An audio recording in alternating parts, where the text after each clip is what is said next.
Então, hoje a gente vai começar a falar, né, da famosa Revolução Francesa.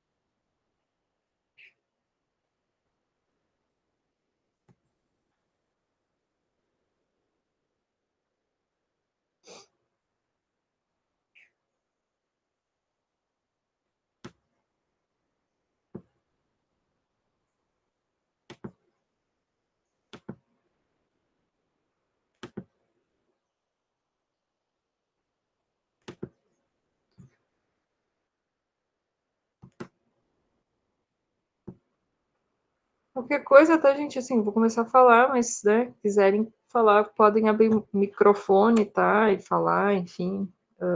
Eu tô com o chat aberto aqui, qualquer coisa digitem também, tá?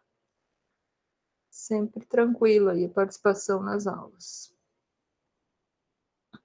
Então, assim, o tema, né, super importante, Revolução Francesa, né, porque diria que até hoje a gente, de certa forma, ainda vive, né, algumas das consequências, né, dos ecos, vamos dizer assim, da Revolução Francesa, né, enfim, diversos aspectos aí da nossa vida, né, influência importante aí na nossa história aqui do Brasil e das Américas, né, que aconteceu na Revolução Francesa, então é um tema importante, né, entre tantos outros aí que a gente vai tratar aí na disciplina, né?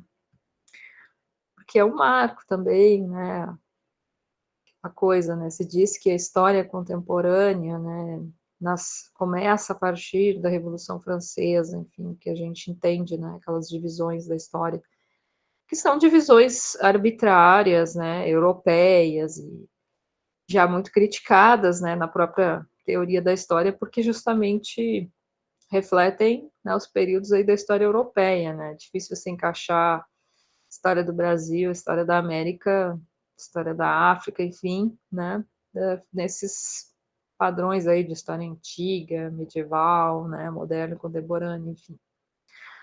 Mas hoje a gente ainda já tem essa crítica, né, que ela é bem importante ser feita. Então aqui a gente vai tratar alguns aspectos, assim, a partir do texto ali do Hobsbawm, né, alguns principais acontecimentos, um pouco da interpretação também do Hobsbawm, né, do olhar dele, que foi, né, um dos grandes historiadores aí do século XX, né, e é uma leitura, né, para quem vai estudar Revolução Francesa, século XIX, é uma literatura obrigatória, eu diria, né, os livros dele, entre outros, né. A gente também vai trabalhar o Vauvel, enfim. Teria vários, né, gente, historiadores para a gente ler, enfim, que escreveram sobre a Revolução Francesa, mas, né, a gente sempre tem que fazer uma seleção, porque nossa disciplina não é só a Revolução Francesa, né, enfim. Então, acaba tendo que ter uma escolha aí, né. Enfim, ainda mais agora, né, com a pandemia, a gente não pode encher vocês de tanta coisa, assim. Então, vai ser os principais aí. Então, vocês já estão adaptados ali, né, com o livro do Hobsbawm, então a gente acabou lendo 3 capítulos aí, um livro bem importante, até bom para quando vocês também, né, tiverem que dar aula sobre isso, uma fonte de consulta aí bem importante, né, a Era das Revoluções. Então, como a gente já tinha visto aula passada, né, sobre a Revolução Industrial, o quanto ela foi importante, né, para a economia, não só da Inglaterra, né, surgiu na Inglaterra, mas também, né, foi importante para o resto da Europa e o mundo ocidental como um todo, né, porque teve uma série de consequências, né, esse desenvolvimento industrial aí da Inglaterra. E em termos de política, né, e ideologia, aí realmente o marco é a Revolução Francesa, né, que traz toda digamos, um novo olhar aí sobre a política, né. Mais que um olhar, são, né, são desafios, né, porque é quando o antigo regime realmente, né, sofre um abalo tremendo com a Revolução Francesa, que nunca, havia acontecido assim de forma tão forte, né. Então, assim, é importante, né, quando a gente fala como um fato histórico mesmo, né, a Revolução Francesa, e eu estou dando aula lá para o primeiro ano, né, e aquela disciplina de introdução, então, assim, ontem mesmo estava falando tanto de fato histórico e tal. E pode falar, Mariana.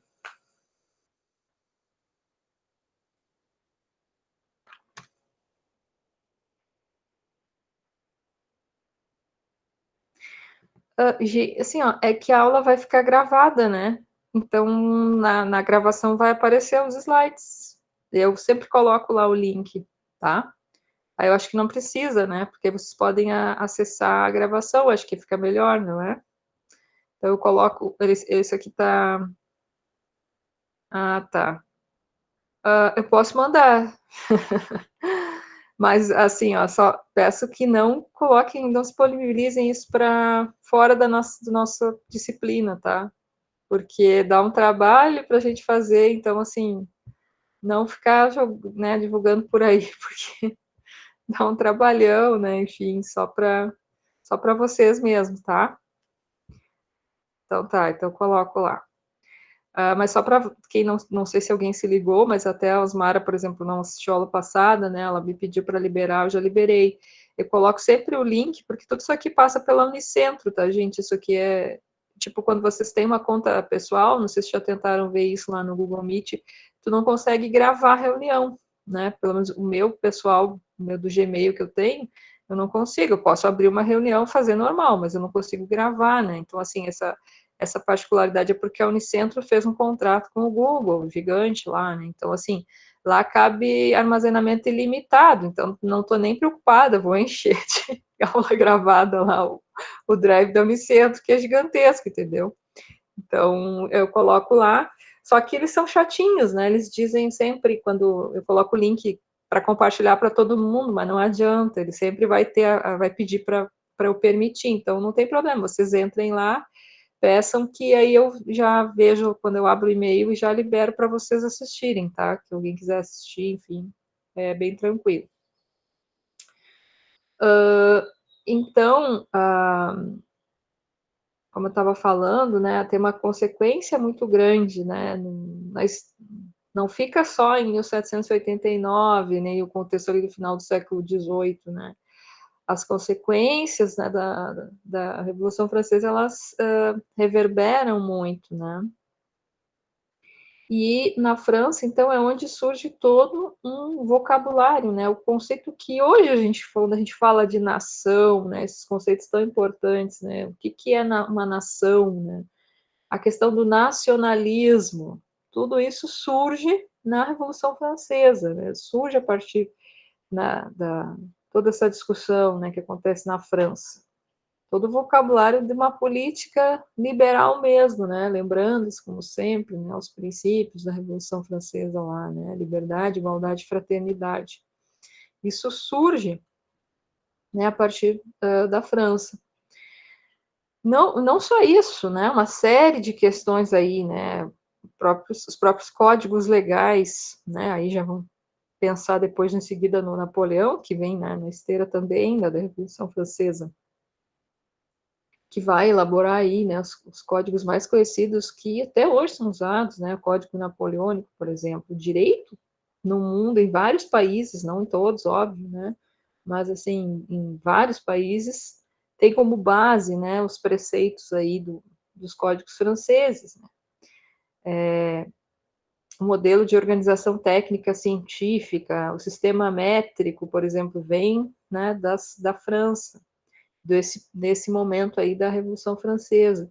São várias questões, né? Então, a ideia de superação do absolutismo, né? E mais que a ideia, a prática, né? Enfim, disso, né? Então, a noção de que a soberania, né, não está mais num rei que foi ungido por Deus, né, a soberania encarnada, né, naquele líder supremo, vamos dizer, né.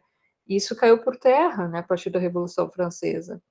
Todas as discussões, né, os preceitos que vêm também do próprio iluminismo, né, que também é o, digamos, o aporte aí teórico, filosófico, né, da Revolução Francesa, né, vai trazer também, né, essa nova ideia de soberania que está na nação, ou seja, no povo, né, nos cidadãos, a ideia de cidadania. Então, assim, é muita coisa, gente, é coisa que ainda, né, faz sentido no mundo do século XXI, né, que surgiu aí toda essa discussão a partir da Revolução Francesa. É bem importante colocar também, né, o Hobsbawm traz ali algumas agitações políticas que aconteceram antes, né, ele cita várias ali, né, além da chamada Revolução Americana, né, gente. Revolução Americana é, eu não gosto muito desse termo, mas é como vários historiadores aí chamam a independência dos Estados Unidos, né. Mas aí também tem agitação na Irlanda, na Bélgica, Holanda, enfim, Genebra. São várias agitações aí que vão acontecer, né, nesse período um pouquinho anterior aí à Revolução Francesa. A independência dos Estados Unidos é bem importante, é um ponto importante.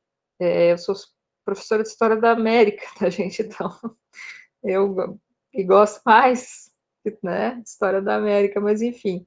Então, eu gosto de fazer um diálogo aí com o que está acontecendo também, né, entre Europa e América, né. Então, o Hobsbawm chama de Era da Revolução Democrática, né? Então, assim, não é só na França que está se questionando, na verdade, esse antigo regime, né? Que é o, digamos, o pacote completo aí do antigo regime, né? A monarquia, né? A monarquia absolutista, né? Que era o modelo vigente, né? Que o rei encarnava todos os poderes, né? Enfim,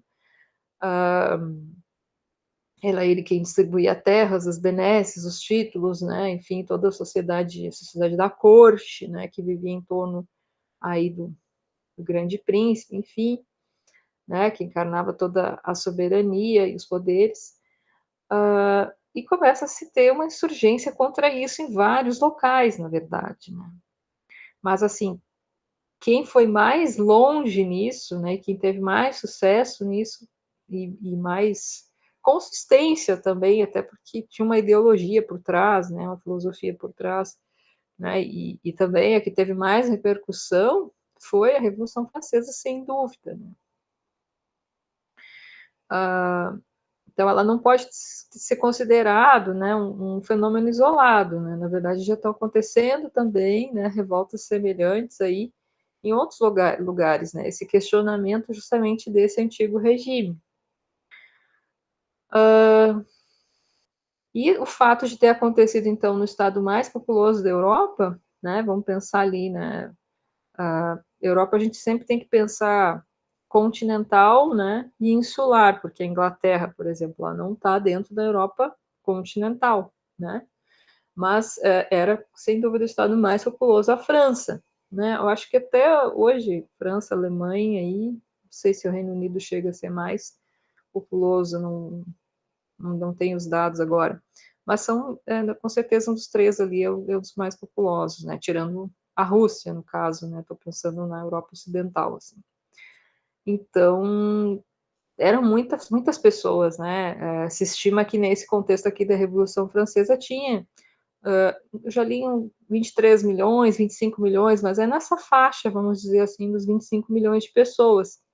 Isso em 1789 é bastante gente, é bastante, não é pouco, né?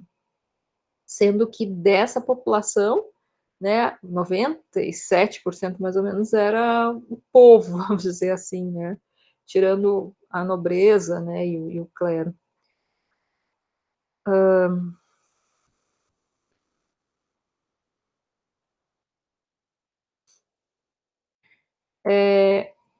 quando ele fala de uma revolução ecumênica, quer dizer que, né, tem várias referências aí, né, importantes, né, não é uma diretriz apenas.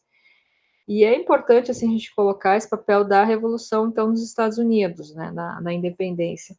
Tem uma coisa que Robson fala ali que eu não concordo, porque, como eu disse, sou professora de História da América, então posso não concordar com ele, tá? Quando ele diz que essa Revolução de Independência dos Estados Unidos tem poucas influências, tá? Eu discordo, com base em outras leituras que eu tenho, tá? Que é mais focado mesmo em América, que, na verdade, a independência dos Estados Unidos, ela influenciou a própria Revolução Francesa, na verdade. E mais do que isso, influenciou as independências que vão acontecer no resto da América Latina. Né? Vocês agora estão tendo América 1, né? Acho que com o Rodolfo, né? Isso. Estão ainda, né, lá nos estágios iniciais, imagino, da América 1. Mas em América 2, vocês vão ver justamente as independências, né, dessas colônias, né, que eram, enfim, na época, né, da América Latina, né, o Brasil, colônia portuguesa, e o resto da América, colônias espanholas, né, que o processo é totalmente diferente, né, como vai acontecer a independência aqui do nosso Brasil, né, de Portugal e o resto das colônias aí da Espanha. No caso dessas colônias espanholas, elas vão ser muito, muito influenciadas pela independência dos Estados Unidos. Porque pensem bem, né, foi em 1776. E é o primeiro país, gente, o primeiro país de todos aqui na América como um todo, né, que vai se tornar independente. Então, todos eram colônias, né, ou da Inglaterra ou da França, tinha colônia, né, além de Portugal, Espanha, enfim. E é o primeiro que vai conseguir se libertar. Então, assim, é um impacto muito grande no resto da América. Então, não pode ser dizer que teve poucas influências. Só teve a influência de ajudar na libertação do resto da América toda. Eu acho que é uma enorme influência, né? E sendo que, um pouco antes disso, né, tinha tido alguém quer comentar alguma coisa? Eu quero. Pode? Professor, você falou dessa influência da Revolução dos Estados Unidos, que houve uma Uhum. influência sobre a Revolução Francesa. Você consegue falar algo para mim sobre isso ou não? Sim. Porque, assim, antes um pouco disso, já tinha tido uma guerra importante. Na verdade, tinha uma rixa, né, entre França e Inglaterra antiga já. Várias guerras que, né, eles tinham tido entre eles. Mas a mais recente era a Guerra dos 7 Anos, que foi um pouco antes aqui, ó, a data dela certinha é 1756 a 1763. Né? E a Inglaterra ganhava praticamente todas as guerras com a França, né? Enfim. E aqui a França, então, em função dessa rivalidade que ela tinha com a Inglaterra muito forte, quando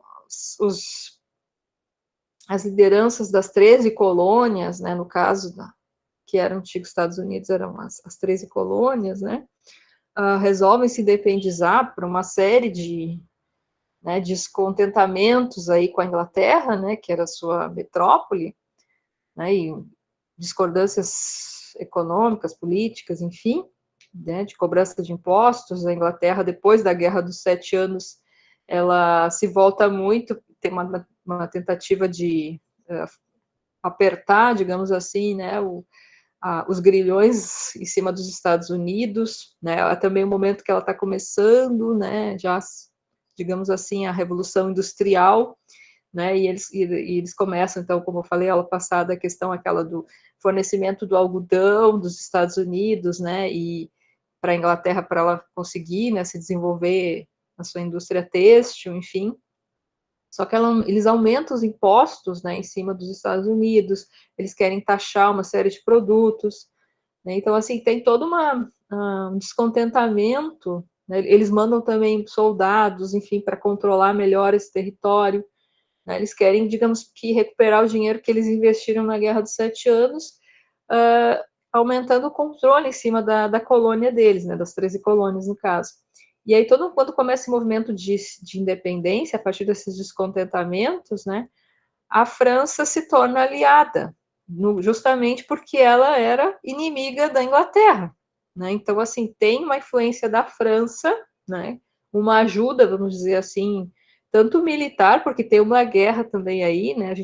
1776, eles declaram a independência dos Estados Unidos, tá? Mas, assim, a Inglaterra não aceita, né? Então, assim, tem uma guerra que vai até 83, né? Então, essas 13 colônias lutam para se independizar. Então, assim, em 83, realmente a Inglaterra é obrigada a reconhecer, né, enfim, que os Estados Unidos estão independentes dela, né. Mas, assim, todo esse processo, a França ajuda os Estados Unidos a se libertarem.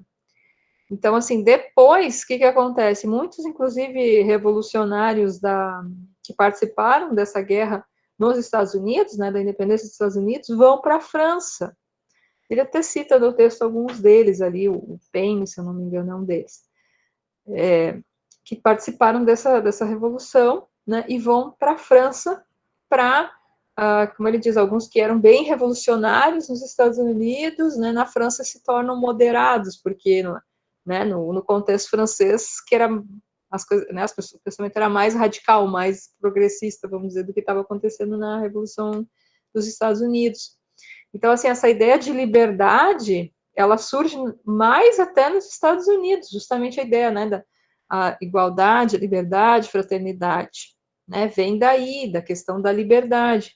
Então, são colonos, né, que estão ali, são herdeiros, né, e digamos que descendentes mesmo da Inglaterra, né, que estão ali nessas 13 colônias e que estão se sentindo presos, impedidos, e aí vem a ideia de libertação, de liberdade, que é construída a partir daí, né? Então, nesse sentido, que ela acaba influenciando também a Revolução Francesa, né? Porque a ideia de liberdade surge também aqui, né? Nesse sentido de libertar do colonialismo. Então, vai influenciar a Revolução Francesa, justamente esse movimento de libertação, porque aqui já é o início da libertação do antigo regime. O antigo regime incluía a ideia, né, do sistema colonial, que o sistema colonial é baseado justamente nessa visão aí, né, dessa ligação entre a colônia e a metrópole, né? Então, a metrópole, no caso, a Espanha, né? No caso dos Estados Unidos é a Inglaterra, no nosso caso aqui, Brasil, é Portugal, né? E tem uma série de regras, né? Que se chamava o exclusivo metropolitano, ou seja, cada colônia só pode comercializar com a sua metrópole. Isso vai gerar, né, principalmente nas colônias espanholas, um descontentamento muito grande, porque eles não podem vender nem comprar coisas, por exemplo, da Inglaterra, por exemplo, dos Estados Unidos.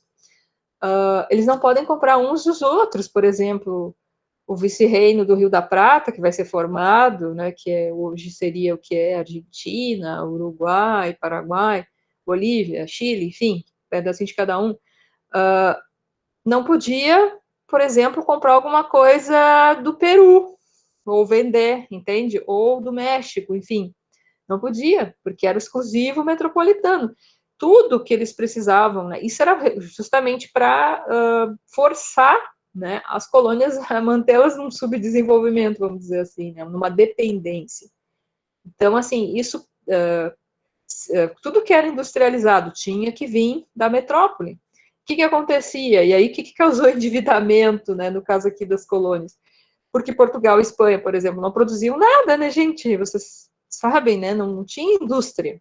Né? Era aquela coisa do metalismo. Eles estavam tão preocupados em conseguir ouro e prata que não e foi tanto ouro e prata, né, que eles se viam com tanto dinheiro e acabou se prejudicando eles, né? Porque se tu pensar assim, a lógica é que a Revolução Industrial começasse justamente na Espanha ou em Portugal, né, de tanto metal que fluiu para eles dessa exploração daqui das colônias da América, né? Mas foi o contrário, foi justamente quem acabou surgindo na Inglaterra e não na Espanha. que acontecia? Na verdade, a Espanha e Portugal compravam produtos industrializados da Inglaterra, que estava bombando a Revolução Industrial, e mandavam para as colônias. Então, acabava sendo uma coisa meio triangular, né? E por que que a Inglaterra depois, então, apoiou muito as independências aqui nas colônias? Vocês podem imaginar, né? Porque justamente para quebrar esse exclusivo metropolitano, que impedia, né, que as colônias comprassem direto da Inglaterra, né, e próprios Estados Unidos. Eu já estou dando aula de América aqui, que eu gosto muito mesmo. E depois tem a própria doutrina Monroe, lá em 1823, que vai dizer, a América é só para os americanos, né? Tudo isso aí já é América 2, mas enfim. É interessante porque também faz parte desse contexto aqui, né? Porque justamente Estados Unidos e Inglaterra eram os dois que estavam ali, né, bombando a Revolução Industrial e queriam conquistar todo esse mercado aqui da América para eles. Né? Então, por que eles iam deixar qualquer iniciativa de recolonização, por exemplo, da Espanha, né? Então, ou de Portugal em relação ao Brasil, né? Mesmo que o Brasil tenha se tornado um império, né? Ainda estava, né, sob já não tinha mais a influência de Portugal, então já tinha quebrado esse pacto colonial também, como era chamado, né? O pacto colonial. Então já podia, né, comercializar diretamente com a Inglaterra, né? Lembrando que o Brasil, inclusive, assumiu, né, uma dívida de Portugal com a Inglaterra para conseguir o reconhecimento da sua independência, justamente por esse fator aí que eu estou falando, né? Tudo era comprado da Inglaterra, industrializado, para mandar para. Mas quem mandava era Portugal, quem mandava era a Espanha, no caso. Né? Bom, mas aí no caso dos Estados Unidos, com a França, ali da Revolução Francesa, foi importante nesse sentido, né? Que ela acabou influenciando também. E, claro, além desse exemplo, né, como, digamos assim, eu digo assim, que a independência dos Estados Unidos é muito, muito, muito importante mesmo, porque Estados Unidos se torna república, né, gente? Quando ele se independentiza, vamos recordar, Brasil se torna império, né? Então, assim, então as demais colônias, as colônias espanholas, vão se tornar o quê? Repúblicas. Então, vejam só a influência dos Estados Unidos, tá? Não para nós aqui, porque aí é outra história, não vou entrar agora, que aí é outra aula. Mas para as colônias espanholas é importante como modelo mesmo. Né? E realmente é um corte brutal, porque né, não tem essa de virar império, não, nós vamos virar república direto, né, seguindo esse exemplo dos Estados Unidos. E a França, óbvio que influenciou também por todo esse ideal, o próprio iluminismo, né? Essa ideia de quebra com o antigo regime, foi muito importante a partir do exemplo da Revolução Francesa.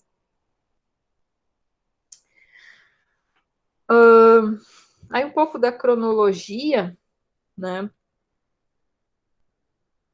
Não é assim, o nosso foco, mas acaba, né, importante saber também os principais aí movimentos que deram origem, né, à Revolução. Então, aí tem entre 1776 e 83, justamente o que acabei de falar, né, da independência, a França vai apoiar. Em 1786 tem um tratado, chama-se Tratado de Éden, que aí a França vai liberar a entrada de produtos industriais ingleses. Esse é um ponto também, gente, porque tem a questão econômica também por trás da Revolução Francesa, que é bem importante, tá? Então, assim, aí, lembrando sempre da Revolução Industrial que está acontecendo ao mesmo tempo, né, lá na Inglaterra. A Inglaterra, como a gente viu lá passada, né, está procurando sempre novos mercados, né? Então, o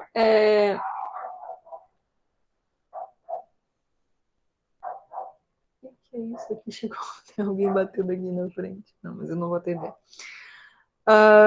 Então, assim, tem a entrada de... Eles querem, né, expandir os mercados para os seus produtos industriais. E o rei francês, na época, né, que era o Luís XVI, libera a entrada, então, de produtos ingleses. E isso é ruim para os pequenos, né? Porque assim a França também tá começando a dar os seus passinhos, né, em direção à Revolução Industrial. Primeiro a Inglaterra, mas em seguida os demais países aí da Europa vão seguir, né? Então, esses pequenos, né, principalmente os artesãos, né, então tem muitos que vão à falência porque entra, né, churrada de manufaturas aí inglesas com preços mais atrativos, né. Então já é um ponto, né, importante. Depois tem a questão lá da primeira Assembleia dos Notáveis, né, que tem justamente a tentativa, né, do rei de colocar novos impostos. Então tem uma Assembleia que vai ser contra só um instantinho, tá, gente? Tem uns probleminha aqui. O que tá acontecendo aí? Eu vou por fora.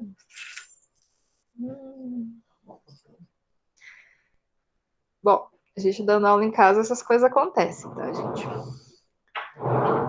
Bom, então tem a primeira assembleia, né, que vai ser contra a imposição aí de novos impostos, né, e uma reforma fiscal que vai se tentar implantar. Depois, já em 1789, né, em 24 de janeiro, a convocação dos Estados Gerais. Eu já vou falar mais sobre esses pontos, mas só para a gente ter uma noção ali dos acontecimentos principais. Dia 9 de julho, proclamação da Assembleia Nacional Constituinte, e dia 14 de julho, a tomada da Bastilha, a famosa queda da Bastilha, enfim, né, e início do Grande Medo. Já vou falar mais disso também. Como é que estava a sociedade, né, naquele momento? Isso aqui é bem importante a gente entender, então. Né? Como falei, tinha em torno de 25 milhões, mais ou menos, de pessoas, né? E a sociedade ela estava bem assim dividida, né, entre os famosos 3 estados, enfim, isso que sempre se fala, né, quando a gente dá aula de Revolução Francesa, mas é sempre importante, né? Essa figurinha que eu encontrei aqui bem didática, assim. Né? Então a gente tem ali, achei interessante, né, os privilegiados e os não privilegiados, né?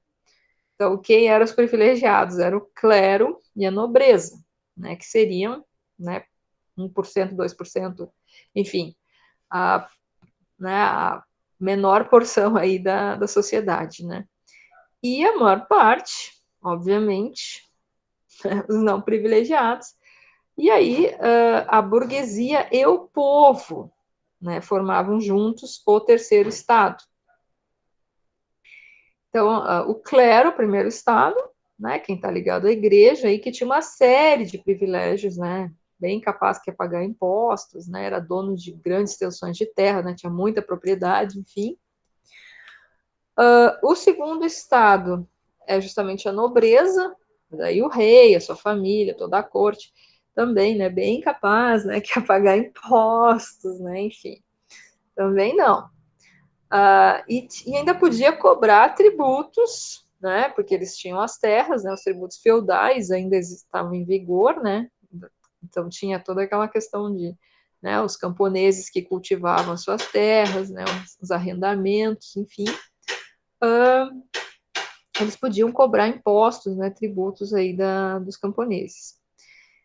E o terceiro estado, então, era aquelas pessoas que não tinham privilégios. Então, a burguesia são pessoas aí que justamente, burguesia vem de burgos, né, de cidades, enfim, aí já está começando a indústria, como eu falei para vocês, mas os artesãos, né, os próprios artesãos que vão crescendo, vão começando as manufaturas, né, que depois vão virar as indústrias, lembrando lá, né, que a gente viu lá passado, o sistema doméstico, por exemplo, era uma das formas, né, de industrialização, né, os camponeses, já os operários, né, dessa indústria que começava, todos eles pagavam impostos, né, e bem altos, enfim, para sustentar, né, esses 2 primeiros estados privilegiados.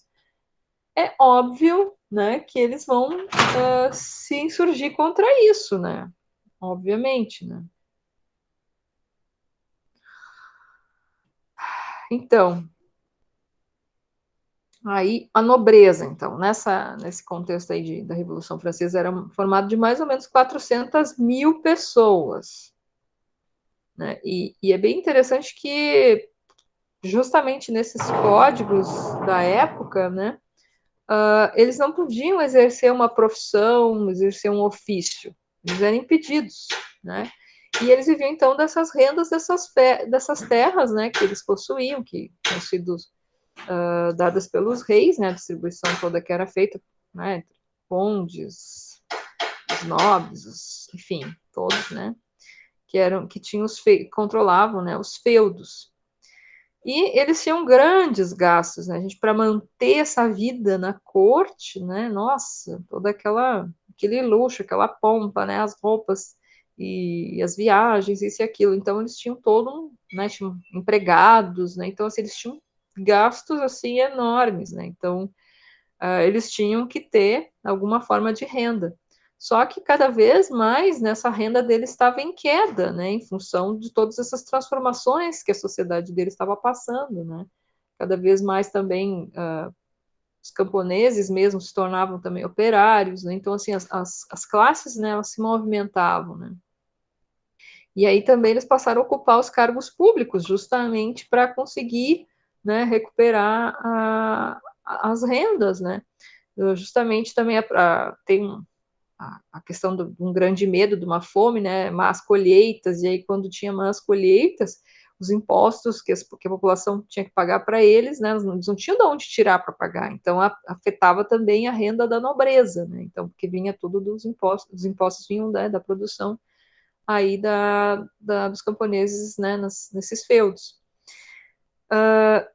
E de certa forma a ocupação desses cargos públicos, né, o que eles ganhavam ocupando esses cargos, neutralizava as perdas, né? E também eles usavam os direitos que eles tinham para extorquir dinheiro aí do campesinato, né? Eles tinham direito de fazer isso. Então vocês vejam a situação, né, que as pessoas estão passando aí nesse contexto, né? E os camponeses, né, se estima que eram cerca de 80% da população aí dos franceses. E vocês imaginam a situação difícil que eles passavam, né? Mas também não eram só aqueles que trabalhavam, né, nos feudos como uma espécie de arrendatários, enfim, né? Mas também havia, né, camponeses livres, além dos servos, no caso, né, no período feudal, mas muitos deles eram livres e arrendavam terras, né? E até tinha os que eram proprietários de terras, né? Coloquei verdades porque ali na página 65 ele vai dar alguns dados. Quem quiser consultar, né, ele vai trazer alguns dados desses números, né? Sobre os camponeses. Então, a situação assim chega em 1789 que muitos desses camponeses estão na miséria, gente. Então, assim, porque eles têm que pagar uma carga de tributos, né, enorme, justamente para esses nobres, né, enfim, das terras que eles ocupam muitas vezes, os dízimos, justamente, né, o valor que eles pagam para a igreja, né. Só um pouquinho, gente. O que está acontecendo aqui, hein? Alô, vovó!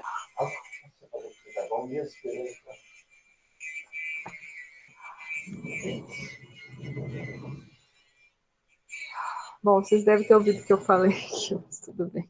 Arrumando um portão aqui na frente.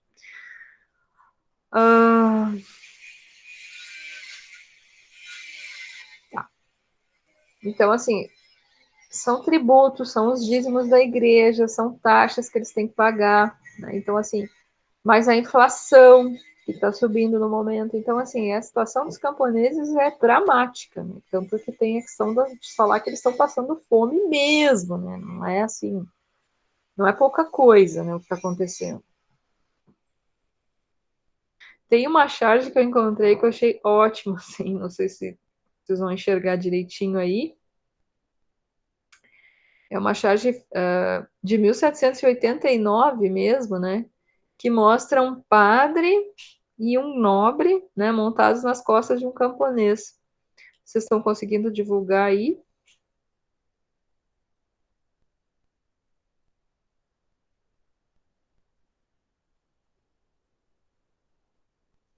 Estão aí, gente? Estamos, né? Eu já tinha visto essa charge aí, professor, é bem interessante. Tá. Pois é interessante que, né, não se sabe quem, né, enfim, desenhou, né, mas o título da charge é bem interessante. Você deve esperar que esse jogo acabe em breve, né, enfim. Eu encontrei numa página, enfim, de um departamento de história, enfim, de departamento de ensino, então, e citava a Biblioteca Nacional da França, então é uma fonte confiável, assim. Eu achei muito interessante essa charge, né? Acho que mostra bem, assim, o sentimento da época, né? Justamente desenhada em 1789, então, assim, é o que né, o grosso da população estava se sentindo mesmo, né? Realmente explorada, né? Então, né, o camponês aí, o pobre, né, está sustentando essa nobreza, né? Então, esse é um dos motivos também, né, que vai detonar todo o processo. Tem toda a questão aí dos problemas financeiros aí da França, né? Então, toda a estrutura, né, fiscal, administrativa, né, enfim, era muito obsoleta, né, e aí eles até tentaram uma reforma, né, então, assim, porque a monarquia, ela tenta se manter, né, de qualquer jeito, então, uns anos antes, aí, entre 1774 e 76, eles tentaram fazer uma reforma administrativa, né, mas fracassou, não deu certo, enfim, para se manter, óbvio, né, no poder, enfim. Aí o envolvimento também da França, né, como a gente falou, na guerra da independência dos Estados Unidos, né, fez com que eles gastassem muito dinheiro também, né, e aí, né, foi aos custos realmente da bancarrota, aí, né, por isso que também eles quiseram aumentar os impostos depois, né. Aí a questão dos gastos da corte, que era, né, até ele relativiza um pouco isso, que alguns historiadores falam que seriam muito altos, mas ele diz que, no fim das contas, 6%, não é tanto assim, mas enfim, era um gasto. A questão da guerra, então, né, a própria marinha, a diplomacia, tudo isso, enfim, né, e aí a questão do serviço da dívida, né, a gente que é um problema, né, de muitos países até hoje, a questão da dívida externa, né, que você tem que pagar juros e juros e juros. Bom, então aí a guerra e a dívida, então, né, realmente consumiram, digamos, os recursos aí, né, da coroa francesa. Então, no início desse processo, na verdade, lá, né, quando tem a convocação, né, o Luís XVI, ele já tem um movimento, digamos, contrário a ele, mas ele tenta se manter no poder, né? Essa elite, essa aristocracia, né, não quer perder a sua posição. Aí é que está, nenhuma das monarquias europeias quer perder, né, a sua posição. Então, na verdade, todo o começo do processo é uma tentativa, né, do Luís XVI e da sua corte, enfim, de continuarem, né, como estavam, as coisas continuarem como estavam. Então, eles convocam uma assembleia de notáveis, né, depois eles convocam, Hobsbawm fala que é uma desesperada decisão de convocar os Estados Gerais, né, que era uma espécie de um parlamento que eles tinham, que desde 1614 não era convocado, né, então, assim, meio que de desespero, porque vejam só, a Assembleia, a monarquia absolutista, né, ela não tinha um parlamento, né, não se via essa necessidade, né, era o rei o poder absoluto, né, gente, então, assim, depois, né, que esse conceito de monarquia constitucionalista, que depois também, né, foi, no caso, o modelo inglês, né, que ainda é até hoje a monarquia constitucionalista, né, essa ideia de ter o monarca, que ele é o chefe de Estado, mas ele não é o chefe de governo, tá? Então tem essas nuances aí, né? Por exemplo, no sistema que a gente tem aqui, que é republicano e é presidencialista, né? Você tem o, o presidente da República, ele é o chefe do governo e o chefe de Estado ao mesmo tempo, né? Então é diferente. Aqui eles queriam, né, eles não queriam uma monarquia constitucionalista, eles queriam que continuasse, né, absolutista, mas com algumas aberturas, vamos dizer assim, né? Eles sabiam que estava acontecendo todo esse descontentamento, né? Mas eles subestimaram, de certa forma, essas intenções independentes, né? Quer dizer que o terceiro Estado ele queria realmente uma ruptura maior, né? E também, né, acabaram desprezando essa profunda crise econômica, né? Justamente com esses gastos todos, né? Que a gente acabou de falar, enfim, a entrada aí das manufaturas inglesas, né, que acabou quebrando muitos dos pequenos industriais franceses. Então, assim, é a fome no campo. Então, assim, tem vários fatores aí de pauperização, né, uma sociedade que a maior parte da população sustenta uma minoria privilegiada, né. Se a gente pensar, tem um certo paralelo com hoje, né, nesse sentido. Então, assim, não foi um partido, não é um partido que chegou ao poder e disse que tinha que ser assim, não, né, é um consenso de ideias que vão acontecendo, aquilo vai tomando forma, né, e aí tem muita influência, no caso dessa burguesia, né, que está se enriquecendo, está ficando cada vez mais com poder econômico, né, mas não tem o poder político, né, que é se alçar também, que é tomar as decisões, né, e que é parar de sustentar essa nobreza e esse clero, né, privilegiados. Tem influência aí do liberalismo, né, já do iluminismo, enfim, da própria maçonaria, né, vários dessas lideranças aqui vão ser, né, da religião maçom também, né. E aí, um dos documentos importantes que surge em 1789 é a Declaração dos Direitos aí do Homem e do Cidadão, né? Vejam só esse nome, né? Do homem e do cidadão, né? E quando a gente fala que homem é homem, homem, a mulher não está aqui, né? De jeito nenhum. A mulher não era considerada uma cidadã, uma possibilidade de cidadania para as mulheres, né? Depois que a gente lê esses textos aqui, trabalhar a Revolução Francesa, eu quero já trazer o texto que eu tinha comentado com vocês lá da Mary Wollstonecraft, acho que é Wollstonecraft, é um nome bem difícil de pronunciar, tá? Até lá eu aprendo direitinho. Que vai ser uma das primeiras, assim, que vai escrever o manifesto pelos direitos das mulheres. Eu quero trazer depois na sequência, porque aí a gente pode também fazer essa comparação, os direitos dos homens, né, e os direitos das mulheres. E vai ser uma das primeiras que vai criticar justamente esses direitos do homem aqui. Daí isso já bem concomitante com a Revolução Francesa. Então, assim, interessante que vai trazer, né, vai ser um documento importante, né, não tirando o mérito, enfim, do documento, mas, enfim, ele vai se insurgir, né, contra essa sociedade dos privilégios, dos nobres, enfim, mas ele não vai ser um manifesto a favor de uma sociedade democrática e igualitária, né? Ele vai colocar a propriedade privada, né, como super importante, um direito, né, natural, sagrado, inalienável e inviolável. Então, assim, justamente essa teoria liberal que está por trás disso, né, gente? A ideia da propriedade, né? Surge lá, lembrando os filósofos lá, John Locke, que é o inglês, né? Essa ideia surge na Inglaterra, na verdade, né? Que é uma das ideias aí que faz parte do iluminismo. Porque até ali, né, não existia essa ideia de propriedade, né? A ideia que a gente tem hoje surge desse contexto aqui, tanto do contexto da Inglaterra quanto da França, né, essas ideias aí do iluminismo.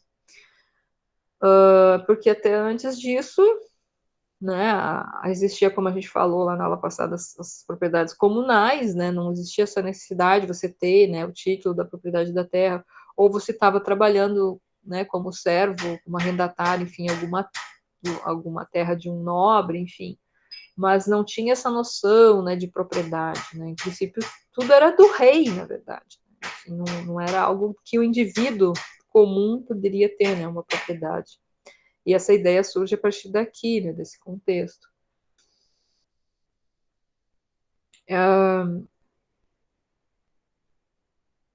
Então, não era assim. Por que o Hobsbawm disse que ela não era, né, um documento assim muito democrático? Porque justamente não falava que todos os governos têm que ser eleitos democraticamente, né? Não era necessariamente uma assembleia democraticamente eleita que esse documento preconizava, né? e nem o regime nela implícito pretendia eliminar os reis. Então, inicialmente, é um movimento ainda meio conservador, na verdade, dessa primeira Declaração dos Direitos. Hein? Né? Na verdade, nesse primeiro momento, né, quem para escrever essa manifestação seria até o mais adequado uma monarquia constitucional, né? Não seria uma república, né? Seria mais uma linha de uma monarquia constitucional. Então, alguns trechinhos, o que ele fala, né? A fonte de toda soberania reside essencialmente na nação. Isso é um ponto assim que inova bastante. Eu estava falando antes a questão do antigo regime, né? A soberania está na figura, né, do rei, da liderança principal, né? E que a partir, né, desse contexto, então a ideia de que a soberania reside na nação. Então essa coisa da nação, do povo, né, são conceitos que surgem justamente na Revolução Francesa. E o povo identificado com a nação. Né? A nação é complicado definir, né? Tem tantas definições de vários historiadores, mas é como se fosse, né, aquela ideia da comunidade imaginada. Não sei se já trabalharam com o texto do Benedict Anderson, tem também um próprio texto do Hobsbawm, Nações e Nacionalismos, enfim. Mas é algo que você tem que criar uma identificação, né? O que é a nação brasileira, o que é a nação francesa, inglesa, enfim, né? A ideia de uma nação, né, dentro daquele território, né?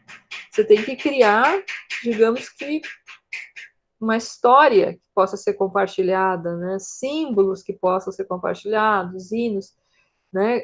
Coisas que as pessoas se identifiquem, né? Criar um imaginário, vamos dizer assim, do que é uma nação, do que significa ser um cidadão francês, o que significa ser um cidadão brasileiro, né? Não sei se, né? Vocês já devem ter se questionado isso, talvez, né? Tantos autores já se debruçaram sobre isso, né? Mas então, assim, é um conceito que naquele contexto, né, está surgindo. Né?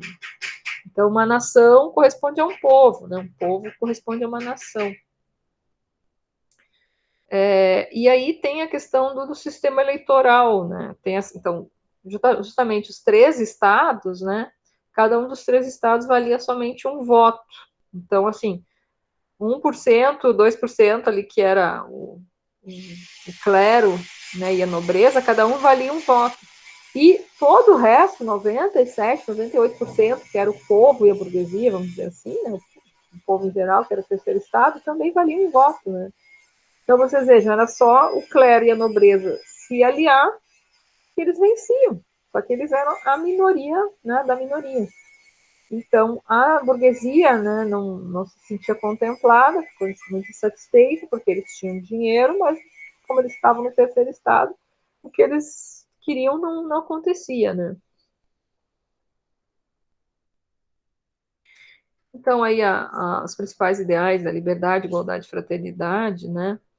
A gente vai ter, então, aí uma Assembleia dos Estados Gerais, justamente a convocação meio que desesperada lá do Luís XVI, né, em 5 de maio de 1789, em Versailles, né, que é o famoso Palácio de Versailles, Versailles em francês fala, né.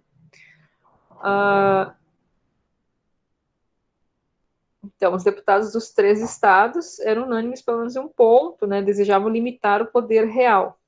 Aí a questão, né, na Inglaterra também estava acontecendo isso, né? Então, a ideia da monarquia constitucional, não mais a monarquia absolutista. Né? Então, você tem um parlamento para moderar um pouco esse poder do rei. Né? O poder do rei diminuir, quem tomar as principais decisões, né, seria um parlamento. Então, nesse momento inicial aí, né, tem eleição de 610 homens para representar o terceiro estado, né? E aí a luta para que cada um deles pudesse votar individualmente, e não só como era antes, né? Então, tinha um voto do primeiro estado, um voto do segundo estado e um voto do terceiro estado. Não, eles queriam que todos os 610 pudessem contar como votos, né? Então, para que não acontecesse o que sempre acontecia, né? Da nobreza e o clero se juntarem e ganharem todas as decisões. E o que aconteceu, então? Com a dificuldade desse acordo, né, na verdade, o terceiro estado, que era a maioria, se reuniu por fora desses estados gerais, que seria o parlamento lá convocado pelo rei, e formou, então, uma Assembleia Nacional Constituinte, ou seja, eles queriam uma nova Constituição. E já começa aqui, então, realmente o movimento, né, revolucionário, vamos dizer assim, né. E aí, o próprio Luís XVI, ele tenta uma contra-revolução, ele tenta barrar, né, essa Assembleia Nacional Constituinte e tenta entrar e conversar, e aí dizem para ele, né, justamente, você não é bem-vindo aqui, né, então é algo assim, olha, né, a figura máxima, né, o rei ungido por Deus, aquela coisa toda naquele imaginário, né, ele é barrado, você não pode participar aqui dessa reunião, né, então assim, já começa um corte ali, né, com essa realeza, essa ideia do antigo regime, né, absoluto. Acompanhado de tudo isso, né, tem uma crise socioeconômica muito grande, muito profunda, né, que também vai dar esses argumentos, né, para o terceiro estado, aí, principalmente para os camponeses, né, porque toda a liderança vem da burguesia, na verdade, né, quem faz a revolução, mas conta, né, enfim, esse aspecto aí da pobreza, né.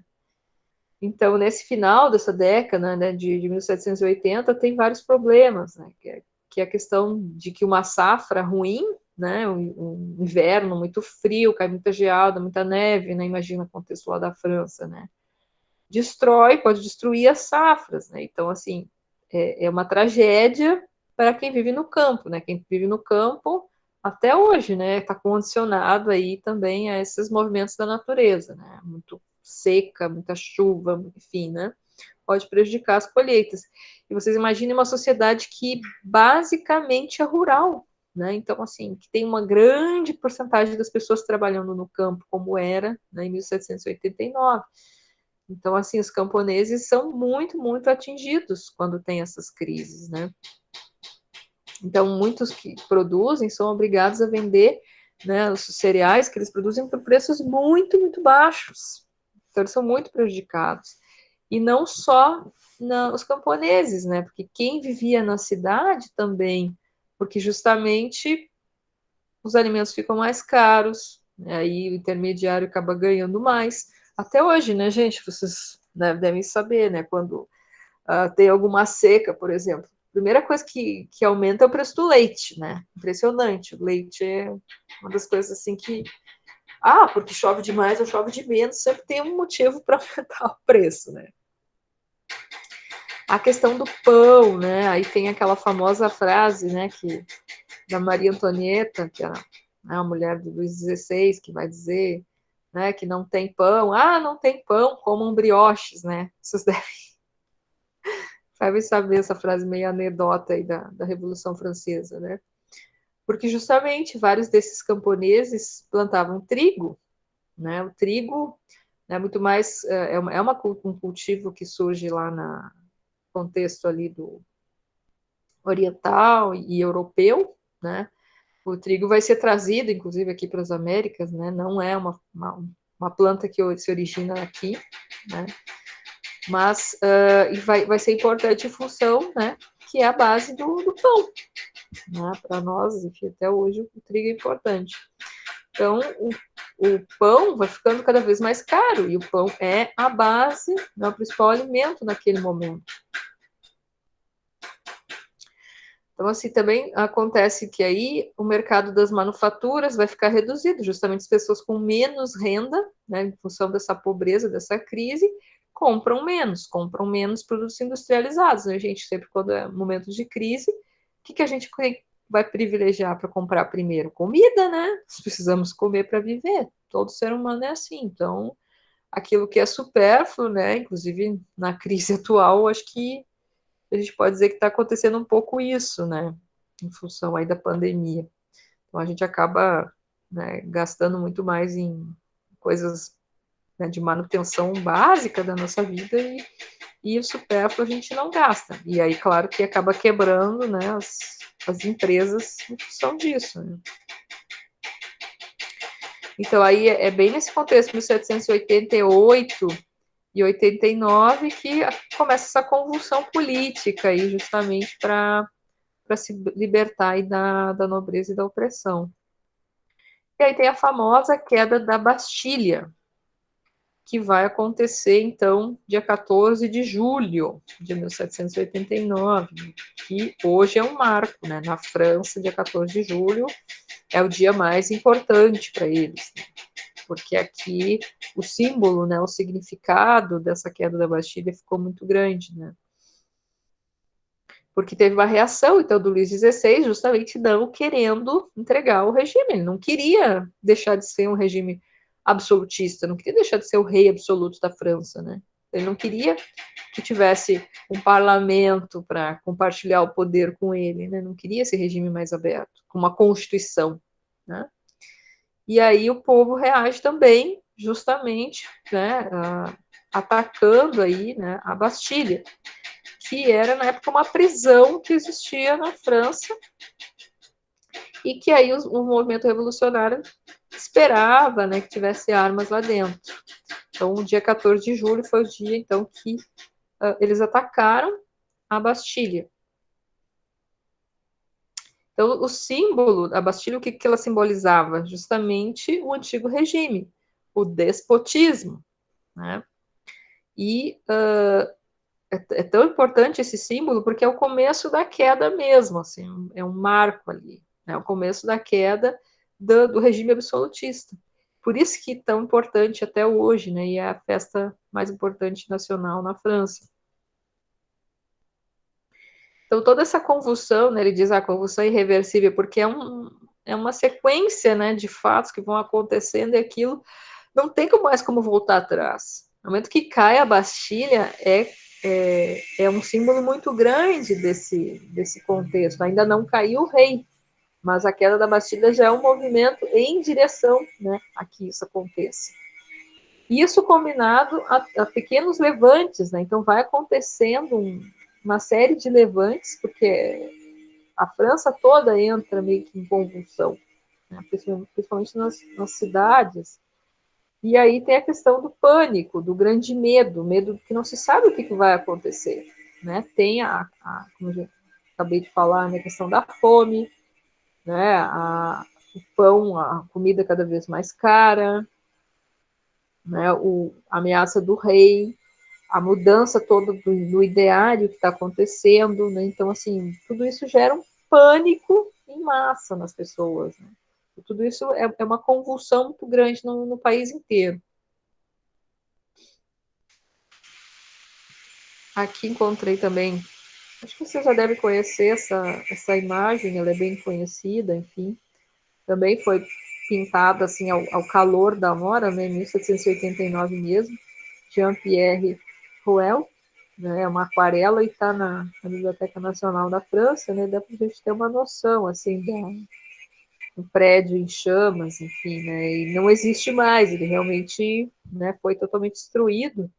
Até ele tem algumas ruínas hoje, estava dando uma olhada assim em Paris, né, ficava em Paris, a Bastilha, e hoje tem uma praça, né? Então eles fizeram lá a Praça da Bastilha, tem algumas ruínas ainda desse edifício lá, mas que é um ponto bem importante da cidade, né? E em função de tudo isso que aconteceu, né? Todo o simbolismo que carrega, né?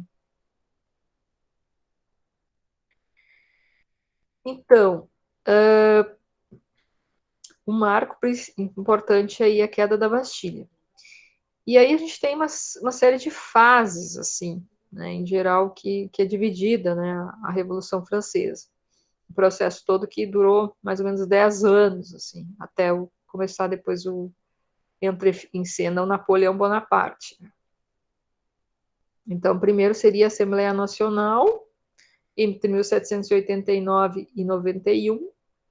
Depois tem um período de monarquia constitucional, entre 1791 e 92.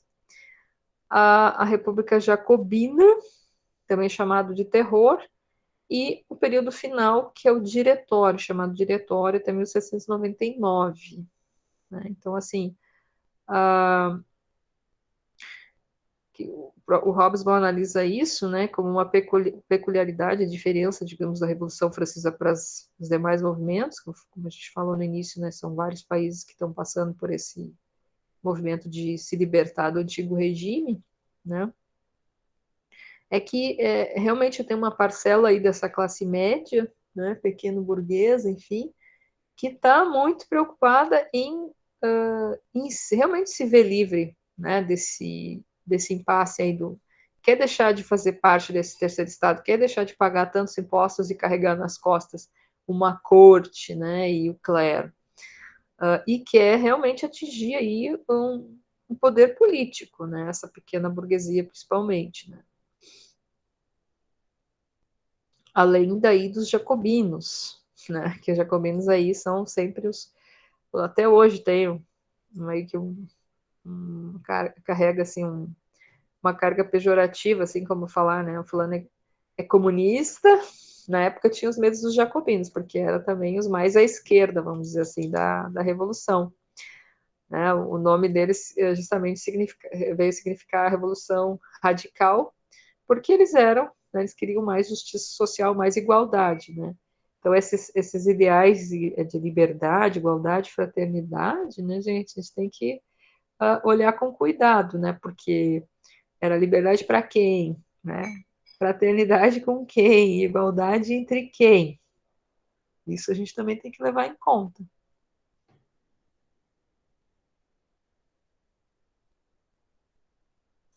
Vocês estão aí?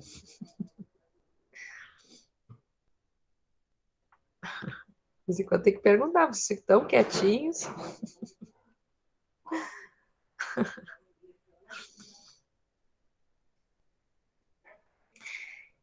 Então, além, né, dos camponeses, da nobreza, né, também tinha o clero, então, né, o primeiro estado, né.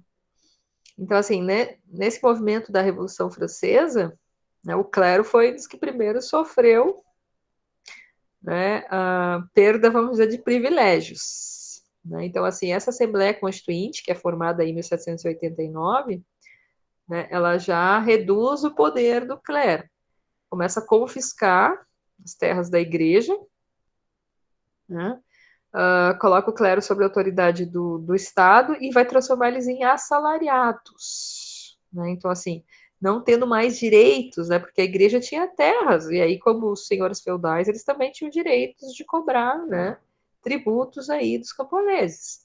Então, vamos transformar eles em assalariados. Não, os padres, os bispos vão ganhar um salário, né, e não vai ter mais essa coisa de extorquir os camponeses. E aí é dada uma alternativa para eles. Olha, ou vocês ficam, ou vocês saem, vocês querem sair da França, né? Ou então vocês vão ter que lutar contra a revolução, porque, né, não tem muito o que fazer, que agora, né, a Assembleia Constituinte realmente conseguiu, né, se impor aí. Porque aí tem, né, as lideranças aí conseguindo se impor ao rei. Então, muitos concordaram, né, faziam parte do clero para poder permanecer, mas tem vários que saem da França, inclusive não só do clero, da própria nobreza, enfim, e que inclusive vão formar uma resistência. Né? Então, os próprios membros do clero aí, né, eles vão para o exterior, ficam nas bordas ali da França, formando um exército para justamente reagir, né, aos revolucionários.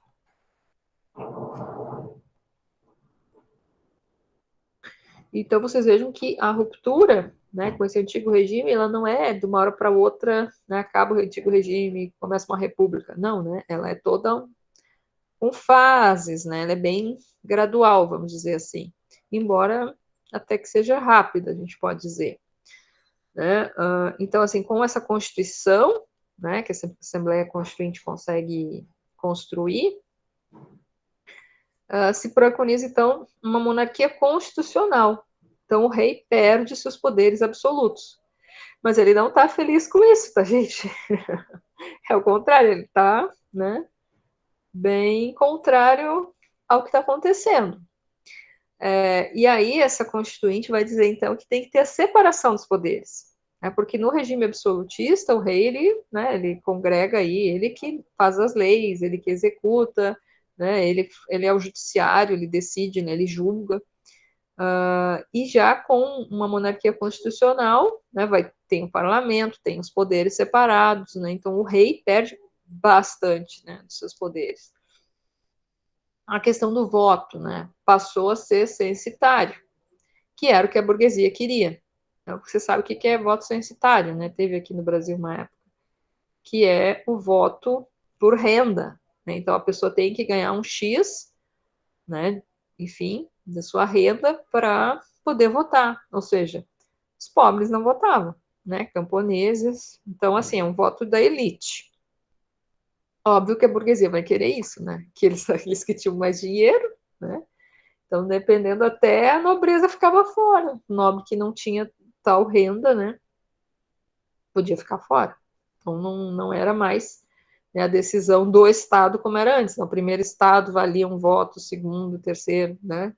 Quando havia, né, aquela reunião dos Estados Gerais, tá, gente? Porque a maior parte do tempo não tinha. Lembrando que, né, desde 1614 ela não tinha sido convocada, né, os Estados Gerais. Então, na verdade, quem decidia tudo era o rei mesmo, né?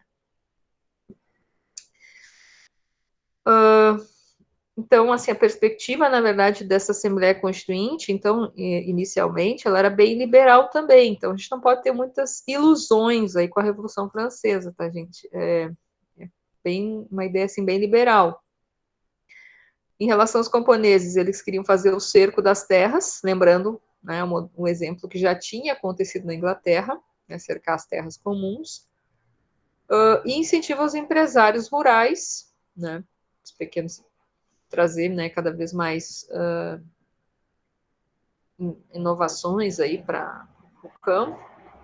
Para a classe trabalhadora, a interdição dos sindicatos, vejam só, que já existiam algumas organizações aí não era bem um sindicato como a gente tem hoje, mas já eram organizações aí de, digamos, amparo, né, para a classe trabalhadora, que era bem inicial ainda, tá, gente, aqui, né, lembrando que a gente ainda está, né, no comecinho aí da industrialização. Para os pequenos artesãos, também a abolição dos grêmios e corporações, ou seja, um controle também maior da sociedade, que ela não tivesse tanto, né, uma representatividade, digamos, né, das suas classes, né. Então, ela não era muito boa, não, digamos assim, para, né, para trazer mais democracia, mais participação, vamos dizer assim, para a sociedade, né.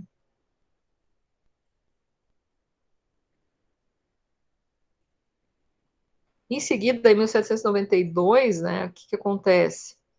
O rei, né, como eu disse para vocês, não está gostando nem um pouquinho disso que está acontecendo, né?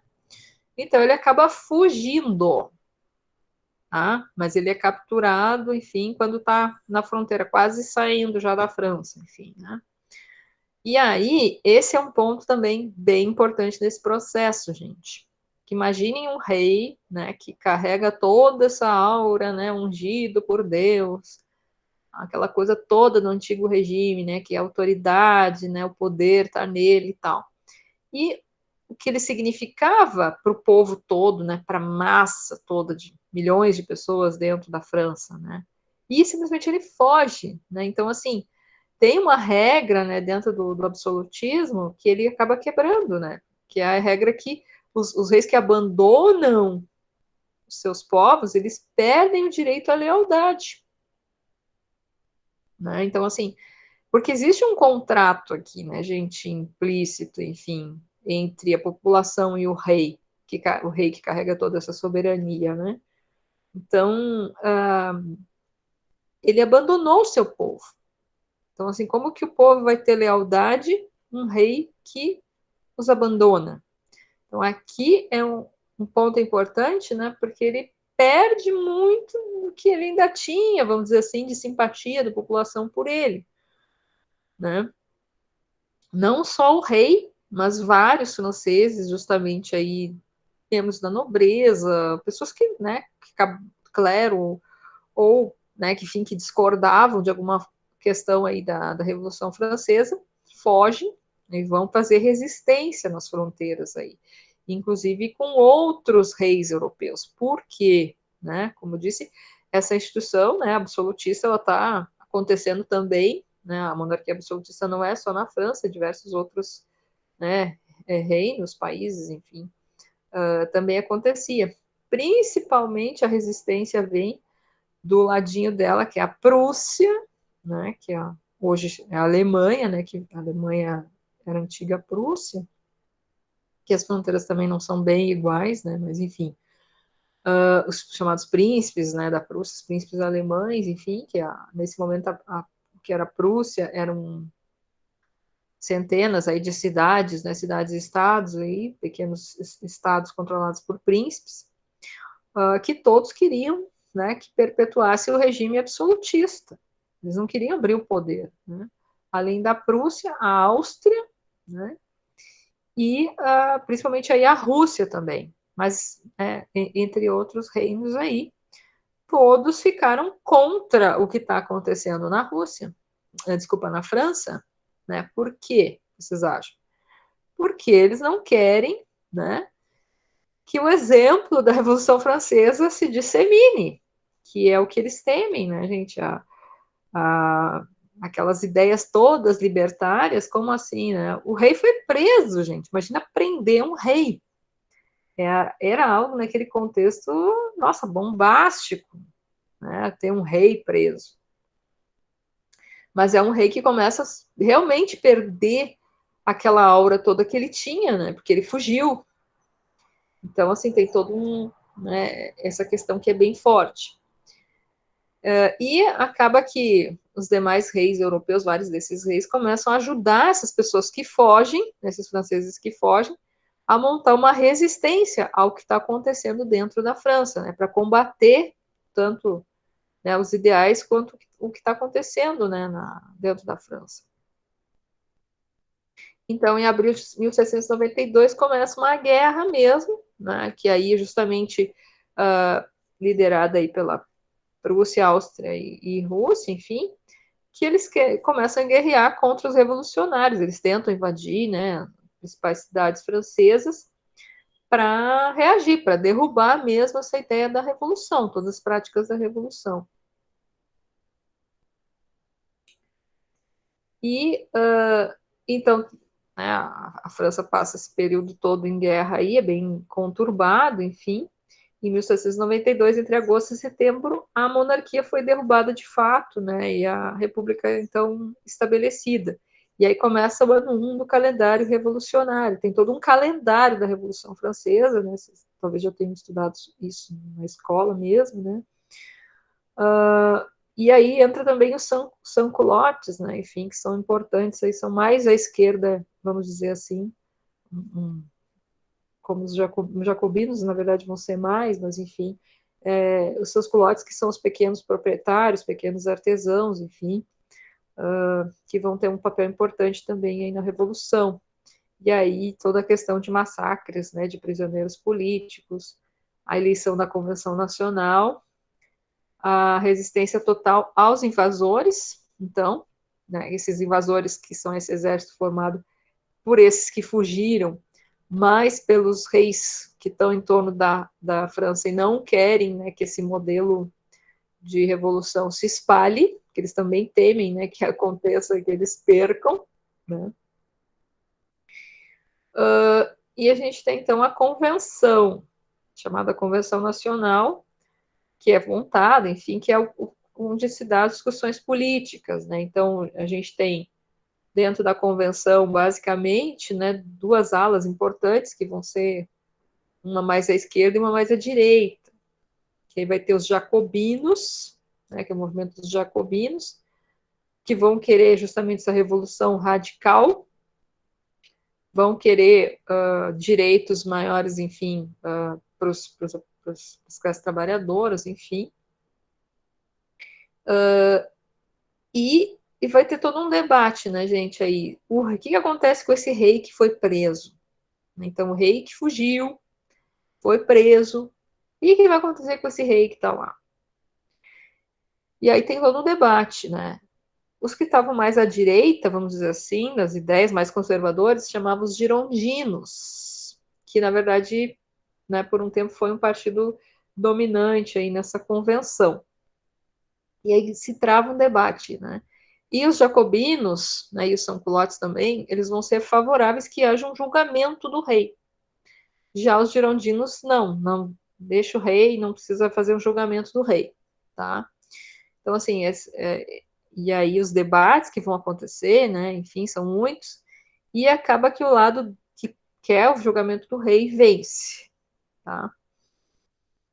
Então, assim, eu coloquei até aqui mais na esquerda e os que estão à direita, porque estava à direita mesmo, assim, né, para ficar mais dividido. Então, os jacobinos, também os sans-culottes, né, que vai ser um movimento urbano, né, de trabalhadores pobres, pequenos artesãos, pequenos empresários.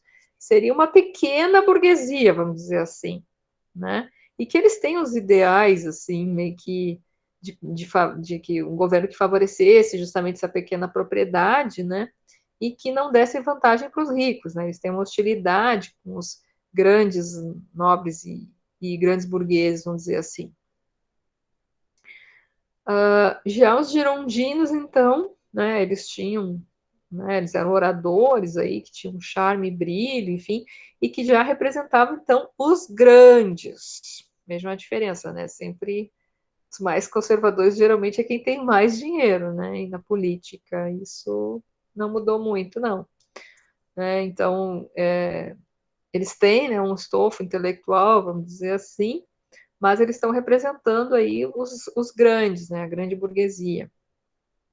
E claro que eles tinham medo, né, que eles não tentavam controlar esse processo, porque eles estão querendo justamente, né, um governo mais aberto, eles estão participando do processo da revolução, mas eles são uma ala, vamos dizer assim, mais à direita, mais conservadora, porque eles temem, eles querem controlar o processo, né?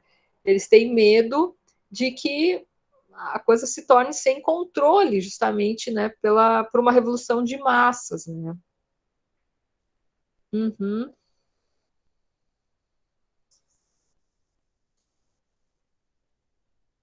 Sem amparo no sentido, né, de que os jacobinos não estavam apoiando assim tanto as ideias deles, né? E depois eles não vão participar do terror, por exemplo, também, né, do período lá da República Jacobina, né? Porque eles vão defender justamente essa classe deles, né, de pequenos de trabalhadores pobres das cidades, né? Um movimento bem urbano que vai pegar os pequenos artesãos, pequenos empresários, né? E não vão conseguir, na verdade, desemparado no sentido que eles não vão conseguir se impor, né? Impor, digamos assim, o seu ideal de sociedade, porque o ideal deles seria, né, que tivesse todo um favorecimento de pequenos proprietários, né?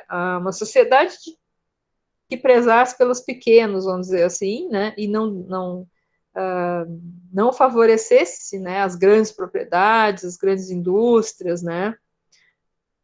Isso, exatamente. Eles não conseguiram colocar, digamos assim, o seu ideal na frente, né? Enfim, os jacobinos, sim, tinham muito mais peso, né? Na verdade. E aí eles conseguem se impor mais, enfim. Porque aí, até o Hobsbawm coloca, né? Não tem ainda uma classe forte, digamos, coesa, né? Então, assim, como eu disse, está começando, né, a industrialização, uma classe que poderia fazer esse papel seria, por exemplo, a classe operária, né? Os trabalhadores das indústrias, né, que estão começando, na verdade, ainda muito incipiente nesse momento aqui, né? Mais para o século XIX que se começa a ter mais industrialização na França e formação de uma classe trabalhadora, né? Depois vai ter também várias revoluções, né? A gente vai tratar algumas delas aí no século XIX, que os trabalhadores já vão começar assim, a se colocar, né, como uma classe alternativa, enfim. Vai surgir já o movimento comunista e tudo, né? A gente vai falar do Manifesto Comunista, etc. Mas naquele momento ali, né, digamos assim, o pensamento mais à esquerda, né, não confundindo com o que a gente entende hoje à esquerda, mas digamos assim, que teriam ideais mais, né, digamos, mais à esquerda, seriam os jacobinos e os sans-culottes, né? E mais à direita, vamos dizer assim, os girondinos. Né? Eles não conseguiram impor, né, esse tipo de sociedade assim que eles imaginavam que seria a ideal, vamos dizer, mas eles também contribuíram, né, foram uma força importante aí na Revolução. E aí acontece, então, o julgamento do rei. Imaginem só, né? Então, são esses passos são meio importantes, né? O rei foge, perde aquela aura toda dele, né? Ele é preso, aí tem o debate se ele vai ser julgado, ele é julgado, e então, desse julgamento, né, se decide pela execução do rei. E o que é mais simbólico ainda, né, é aquele executado na famosa guilhotina, né, que é uma das ferramentas aí que também vai surgir, né, na Revolução Francesa, construída lá pelo Guillotin, né, por isso que é guilhotina.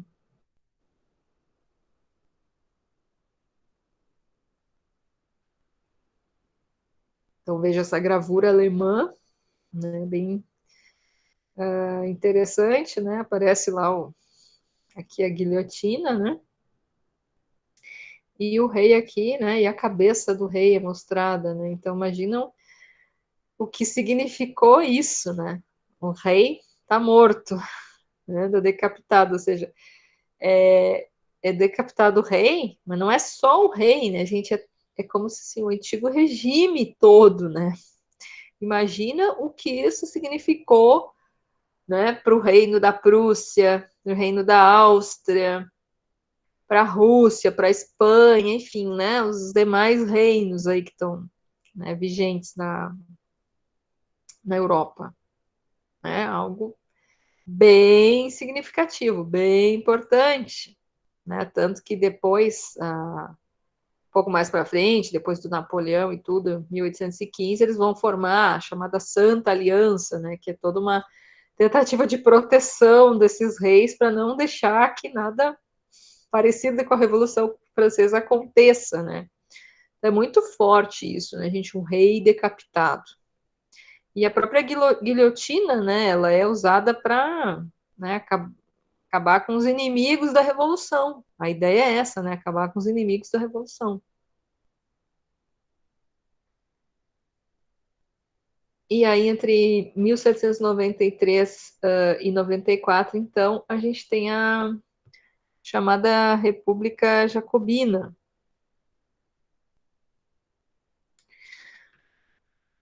Em geral, né, as pessoas sempre lembram aí do Robespierre, Danton, né, Marat, enfim, são as principais lideranças, mas né, tem outras, enfim. E é um período, assim, bem controverso, até a gente pode dizer assim, né, da Revolução Francesa, né, dessas etapas todas aí. O Hobsbawm, eu acho que ele acaba sendo um pouco condescendente até com a República Jacobina. Mas dá para entender, porque também a ala conservadora, né, daquele momento, e depois, mais para frente, todas as análises, né, ao longo do século XIX, tem vários historiadores escrevendo sobre a Revolução Francesa, enfim, né, tem uma imagem, assim, do terror, né, que ele seria uma ditadura, né, e uma ditadura e da histérica e desenfreada sanguinolência, né, enfim. Eu não sei, eu não concordo muito com o Hobbes Bob querer dizer que as matanças foram modestas, né? 17 mil execuções oficiais em 14 meses. Eu não acho que seja pouco isso, né? Se bem que se pensar assim, num contexto de guerra, né? Muitas pessoas podem morrer, milhares agora, assim, é complicado, né? Porque você medir isso, assim, em termos de vidas, né? Se é pouco, se é muito, né? Eu acho complicado a gente falar uma coisa dessas, mas enfim. Porque, por outro lado, eu entendo que realmente é complicado, né, gente? Assim, você pode criticar, nossa, eles eram revolucionários, né? Defendiam alguns ideais, assim, até bem esquerdistas, eu diria, da Jacobina, a República Jacobina, né? Eles se viam mesmo como a primeira república do povo, mas se vocês pensarem assim, um processo revolucionário para valer, ele tem que estar pronto para tudo, né? Não que eu acho que tem que matar, ou não estou, né? Quem sou eu para dizer isso? Mas é impossível, eu acho, num processo desse, está acontecendo uma guerra ao mesmo tempo, né? Porque tem invasores dentro do país ainda.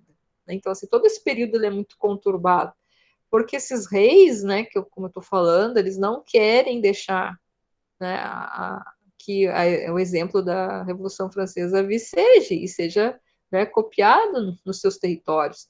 Então, eles ficam tentando, sim, né, eles invadem a França diversas vezes, então eles estão sempre em guerra, né, os revolucionários com esses invasores. Então, eles acabam tendo que matar muita gente, é uma guerra, né?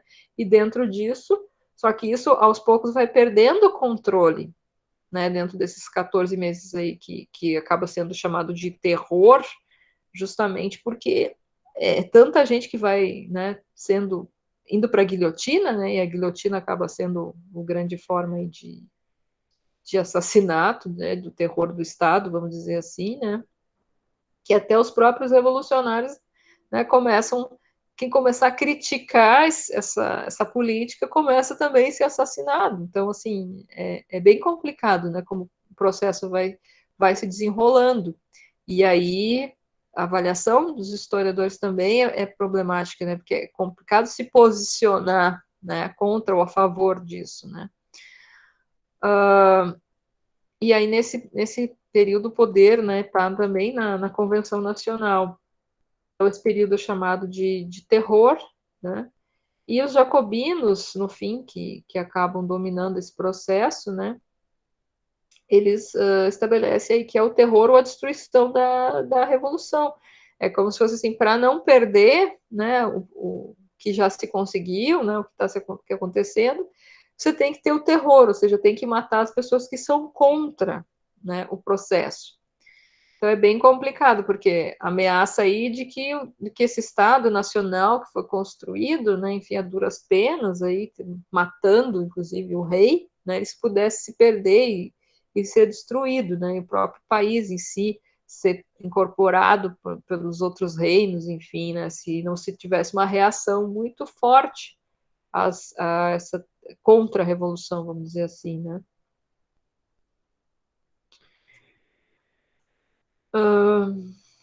E, por outro lado, aí tem a questão da própria burguesia, né, da classe média francesa, que vai entender que é melhor um Estado nacional centralizado, forte e unificado para defender os seus interesses. Né? Então, para defender tudo isso que foi construído, né, a própria ideia de nação, de patriotismo, né, era preciso não abandonar. Né? Então, em função disso, né, é que se dava todo esse terror. Né? Então, já no início dessa República Jacobina, né, tinha que se mobilizar o apoio aí da massa contra a dissidência dos notáveis e girondinos provincianos, porque justamente os girondinos, então, muitos dos que vão ser mortos vão ser girondinos, justamente porque estão contra esse movimento mais radical, né, e preservar o apoio dos sans-culottes de Paris. Justamente os sans-culottes vão ser um apoio importante aí para os jacobinos. Eles vão ter uma certa, digamos que afinidade, né, de ideias aí, os jacobinos e os sans-culottes. Então eles vão proclamar uma nova constituição, né, dentro dessa República Jacobina. E é super importante isso aqui, gente, porque assim, é num primeiro momento que a gente vai ter o sufrágio universal. Lembrando, né, na Constituição anterior, o voto era quem tinha mais dinheiro. Né? Aqui, então, né, o voto ele é universal, mas não universal totalmente. Sempre lembrando, mulheres, né? Nós vamos tratar depois essa questão do gênero aqui, como eu falei. Mas nesse momento aqui, então, o sufrágio universal masculino. tá? Então, assim, os camponeses vão poder votar, os operários, os pequenos burgueses, não tem mais que ganhar tanto de renda para votar, tá? Com os jacobinos. Tem a questão de que as pessoas podem né, se insurgir, trabalhar, enfim, né? Tem uma declaração oficial que a felicidade de todos era o objetivo do governo, isso é uma coisa bem inédita, né? Então, essa Constituição é bem inovadora, eu diria, assim, para os padrões da época, né? Então, eles abolem, não existe mais direitos feudais, aqueles direitos que, né, que a nobreza podia extorquir dinheiro dos camponeses, não pode mais, né, que eram os direitos feudais que ainda tinha, tá? Aboliram a escravidão, isso aqui é bem importante, né, porque também, assim, lembrando lá quando eu falei da América, né, o primeiro caso foi Estados Unidos, mas em sequência, o segundo, né, país que vai abolir, vai se independizar, vai ser o Haiti. E o Haiti vai ser o primeiro a abolir a escravidão em todas as Américas, todo esse continente americano. Vai ser em 1804 e vai ser justamente antes, né, de 1804, já na Revolução Francesa aqui, né, em 1793, com essa nova Constituição, fica abolida, né, a escravidão nas colônias francesas, que no caso o principal delas chamava Santo Domingo, que hoje é o Haiti, e que aí vai formar o Toussaint Louverture, que vai ser a liderança, né, depois do processo da independência do Haiti, que vai resultar lá em 1804. Tanto a independência quanto a abolição da escravidão, né? É o primeiro e único caso aqui nas Américas em que acontece isso. Os demais, eles têm a independência e depois que eles abolem a escravidão, todos os demais, né? Por exemplo, os Estados Unidos lá, 1776, a independência, né? E a abolição da escravidão, 1865 apenas, quando a Guerra da Secessão. Né? O Brasil vai ser o mais vergonhoso, porque vai ser o último, em 1888 apenas, né? Enfim. Outra questão que vem com essa nova Constituição é uma melhor distribuição das terras também. Não é uma reforma agrária como a gente tem hoje, mas já é, né, algo que eles tentam fazer, né, de distribuir melhor essas terras, tirar as terras das mãos desses nobres, né, e distribuir melhor com o povo. Então, assim, tem uma transformação, né, em direção aí de uma agricultura mais capitalista, benefício da pequena empresa, que também atende um pouco aí o que os seus culotes queriam, né, os efeitos imediatos aí, uma urbanização rápida, uma expansão do mercado doméstico e uma multiplicação da classe trabalhadora, né? Então, assim, com essa nova Constituição, de certa forma, alguns dos ideais dos jacobinos e dos sans-culottes aí são contemplados, aí, os ideais mais à esquerda, vamos dizer assim, dentro desse período aí chamado do terror, então. Gente, eu acho que a gente pode acabar por aqui por hoje, porque, né, já são 11h24. Vocês têm alguma questão, algum comentário?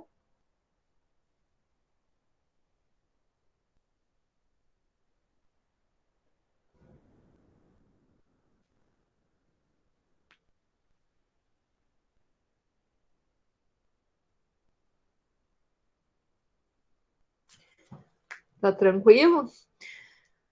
Ahn,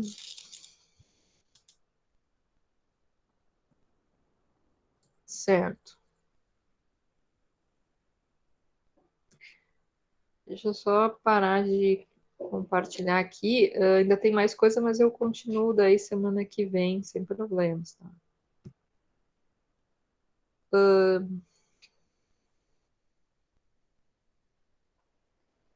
Parar de gravar também.